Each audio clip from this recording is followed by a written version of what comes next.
Alors, depuis un an, comme vous le savez, le Mali vit une grave crise, à la fois sécuritaire, territoriale, politique, institutionnelle, alors qui vraiment le met à la croisée des chemins. C'est vraiment une crise existentielle, sociétale même, que le Mali est en train de vivre maintenant. Alors, c'est un pays donc, qui a eu une agression de groupes armés, occupé les régions du Nord avec un mouvement séparatiste, Touareg, et un blocus par la CEDEAO, un coup d'État militaire donc, qui a occasionné ce blocus, donc l'instabilité au niveau gouvernemental, et maintenant l'occupation militaire par l'intervention étrangère française et puis les autres troupes, et qui se trouve vraiment complètement sous tutelle, notamment dans la mesure où c'est la France aujourd'hui qui décide pour le Mali comment il doit organiser son territoire,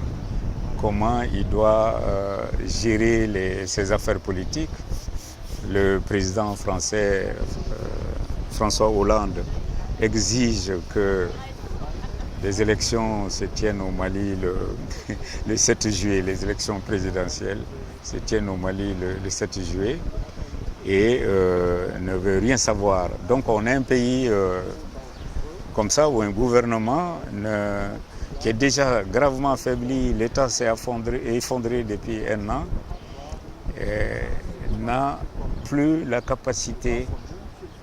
même de penser à la sécurisation de ces populations, de l'environnement, aux problèmes de terrain. Et donc pendant ces temps, les compagnies minières, évidemment, qui sont complètement sans surveillance, sans semblant de surveillance, parce qu'en réalité, l'État n'a jamais eu la capacité de les surveiller. Toutes ces compétences sont débauchées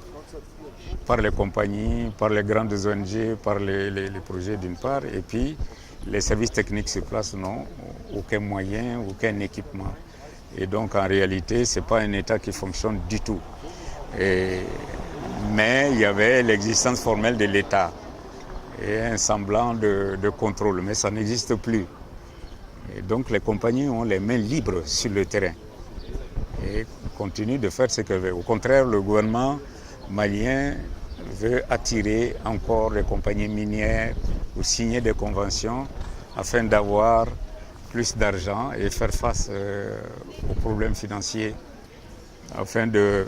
soi-disant redresser la situation, résoudre les problèmes. Alors dans ce contexte-là, évidemment, il y a quasiment aucune chance, si on ne fait rien, il n'y a aucune chance qu'il y ait un processus véritablement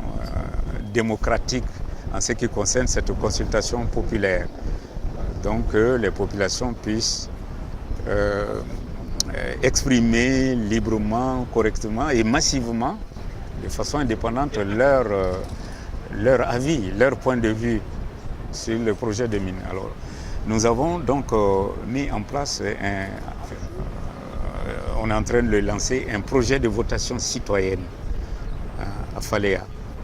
qui va consister à appuyer la municipalité de Faléa pour porter une consultation de ces citoyens, l'ensemble des 21 villages, dans chaque village, que chaque voix s'exprime sur l'opportunité ou non, ou la pertinence ou non de l'exploitation de mine d'uranium en Faléa. Donc nous voulons faire ça dans les règles, selon les standards démocratiques vraiment internationaux et sous surveillance d'observateurs indépendants cette fois-ci,